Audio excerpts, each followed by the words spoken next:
my sons will be 5th generation in the orchard business.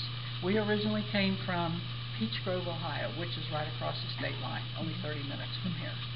And at that time, when my husband was alive, we rented the property with his dad. I'm trying to think, was it 40 or 50 acres they had? They were all like small farms, and they all had little acreage, you know. And that's the reason they called it Peach Grove, Ohio. And we had to do something because subdivisions came in, and we were losing the grounds that we were renting, and so we bought this place. First of all, we did not have a spring this year, and you know, the winter was a mild winter, and I thought, oh boy, everything's going to be fine this summer. with the weather, you know, I mean, the weather had a very big effect on everything.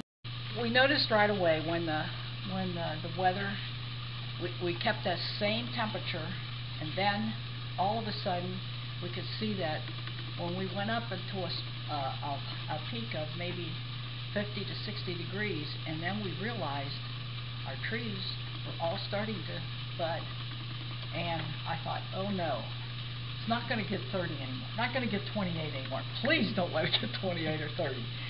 I mean, we kept record of it so that we wouldn't lose anything, we thought, but it didn't. It did take our cherries, it did hurt our plums, it did hurt even some of our pears too, and so we knew right then and there. It didn't take long. It took us about a week or two, and we did notice that our apples then were hurt too. So that's how. And of course, again, we were in full bloom, looked beautiful, and I kept thinking, nothing's going to happen, but it did. So that's what has happened this past year. As you can see, it did not let our peaches grow. And this is very unusual that we have this many tiny little peaches. Let's compare it to a gambler who has lost everything. And actually, this is our second year that we are having these kind of problems.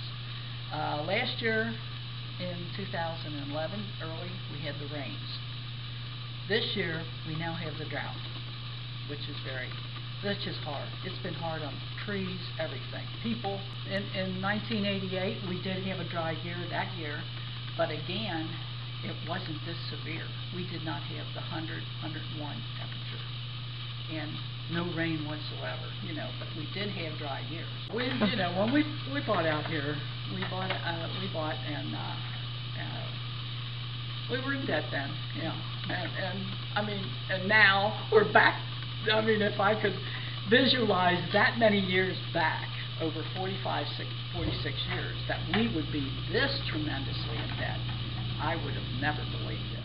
We're not the only ones in the same position. You know, we have a lot of friends of ours that are without anything hardly, and it's a shame, really. I mean, to think that this is really going to be one of the toughest years that I think anybody in agriculture is going to have to put in.